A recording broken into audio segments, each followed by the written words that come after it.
নমস্কার বন্ধুরা, আজ আমি আমার রান্নাঘরে ঘরোয়া দেশি মুরগির লাল লাল ঝোল বানাবো।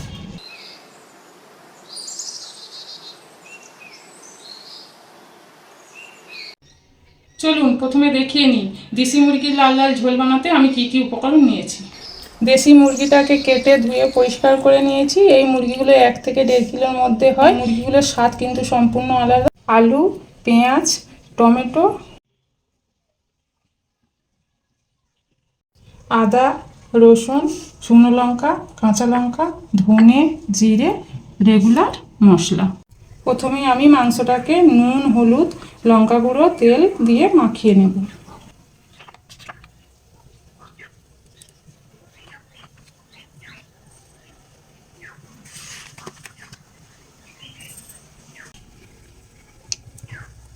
ভালো করে হাত দিয়ে মাখিয়ে নেব। ভালো করে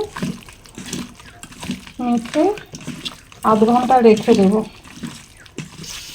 চাপা দিয়ে আধা ঘন্টা রেখে দেব। প্রথমে আদা রসুনটাকে মিক্সিতে আমি পেস্ট করে নেব।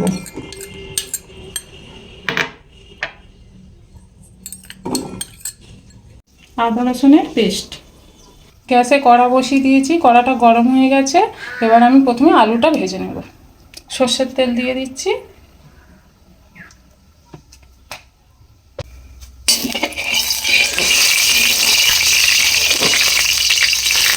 সব আলুগুলো একে একে দিয়ে দেব। দেশি মুরগির ঝোল বানাবো, তাই আমি একটু বড় বড় করে আলু কেটেছি।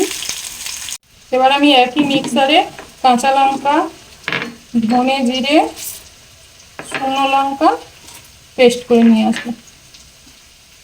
ধনে, জিরে, কাঁচা লঙ্কা, শুকনো লঙ্কা পেস্ট। আলুগুলোকে আমি লাল লাল করে ভেজে নিয়েছি, এবার তুলে নেব।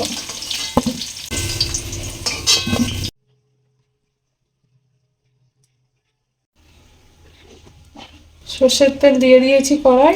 এবার আমি শুকনো লঙ্কা, তেজপাতা, গোটা জিরে দিয়ে দেবো ফোড়নে। ফোড়ন থেকে সুন্দর গন্ধ ছেড়েছে। এবার আমি পেঁয়াজটা দিয়ে দেবো।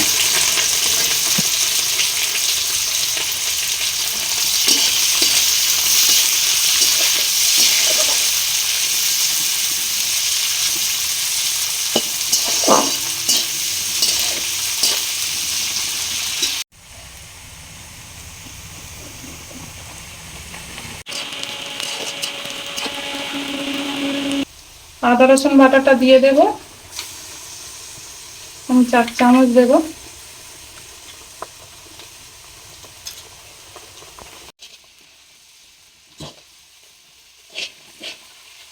পেঁয়াজগুলো লাল লাল করে ভাজা হয়ে গেছিল, তাই জন্য আমি আদা রসুনটা দিয়ে দিই। লাল লাল করে ভাজা হলে তারপরে আদা রসুনটা দিতে হয়। আদা রসুনের কাঁচা গন্ধ চলে গেছে। এবার আমি টমেটোটা দেবো। এবার আমি টমেটোটা দিয়ে দেবো। টমেটোটা দিয়ে আমি একটু কষিয়ে নিচ্ছি। টমেটোর কাঁচা গ্যাস যেন চলে যায়। হলুদ গুঁড়োটা জল দিয়ে গুলে নেব। আর আমি লঙ্কা গুঁড়ো দেবো না, কারণ আমি শুকনো লঙ্কা, কাঁচা লঙ্কা দিয়েছি।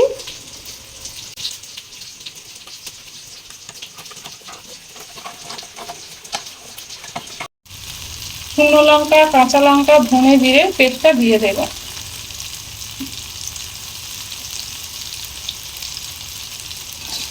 দিয়ে আমি কিছুক্ষণ নাড়বো। আমি হলুদ গুঁড়োটাও দিয়ে দেবো। হলুদ গুঁড়োটা জল দিয়ে গুলে রেখেছি, হলুদ গুঁড়োটা দিয়ে দেবো।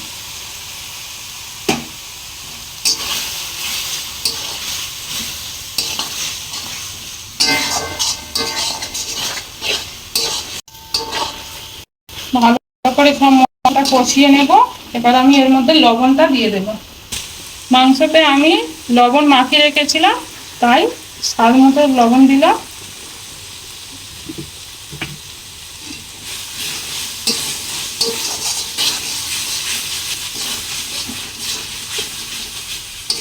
এবার আমি ভালো করে কষিয়ে নিয়েছি। মাংসটা দিয়ে দেবো।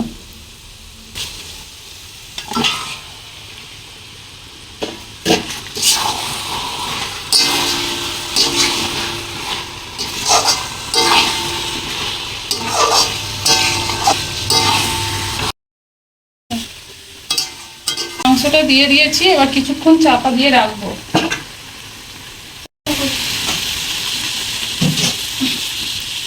কিছুক্ষণ চাপা দিয়ে রাখবো। কিছুক্ষণ পর চাপাটা খুলে নেড়ে দেবো। দেশি মুরগি একটু শক্ত, তাই মাঝে মাঝে চাপাটা খুলে নেড়ে দেবো। একটু মাঝে মাঝে চাপা খুলে নেড়ে আবার চাপা দিয়ে দিয়ে খুলে ভালো হয়। আবারও চাপা খুলে নেড়ে দেবো। দেখুন কতটা জল বেরিয়েছে।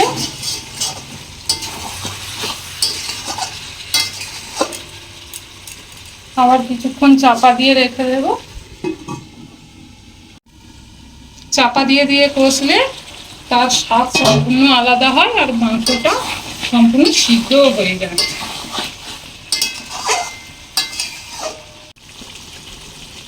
মাংস থেকে তেল ছেড়ে দিয়েছে, এবার আমি আলুটা দিয়ে দেব। আলুটা দিয়ে আমি কিছুক্ষণ কষবো।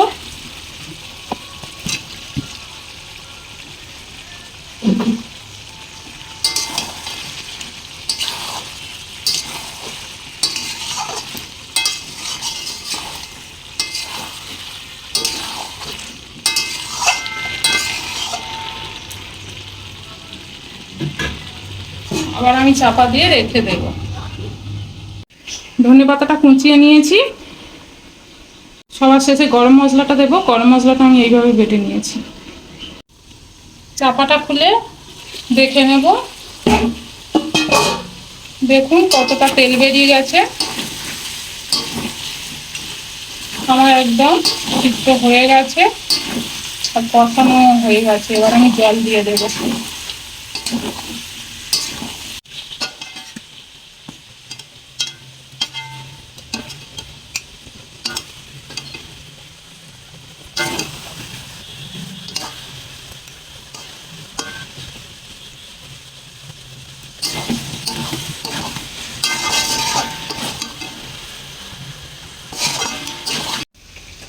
কষানোটা তুলে নিয়েছি। দেখুন কত সুন্দর হয়েছে। এবার আমি জল দিয়ে নেব।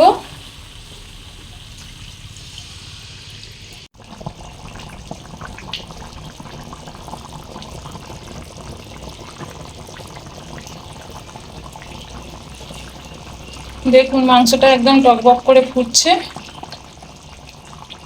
ওপর দিয়ে তেল ভেসে উঠেছে। আবার আমি চাপা দিয়ে একটু রেখে দেব।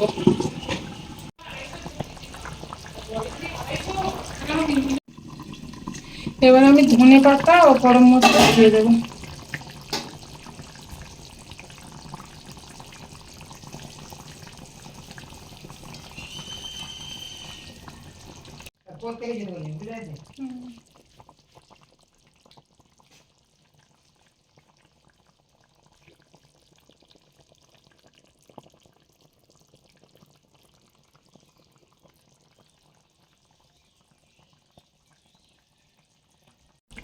বেটে রাখা গরম মশলা দিয়ে দেবো।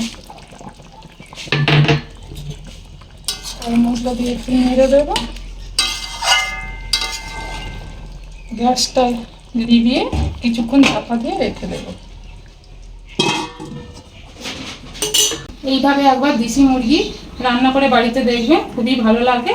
বাঙালি বাড়িতে রবিবারের দুপুরে দেশি মুরগির লাল লাল ঝোল আর সঙ্গে গরম গরম সাদা ভাত একদম জমে যাবে। দেখুন গরম মশলা দিয়ে গ্যাস লিভিয়ে রেখে দিয়েছিলাম। এবার কত সুন্দর দেখতে হয়েছে।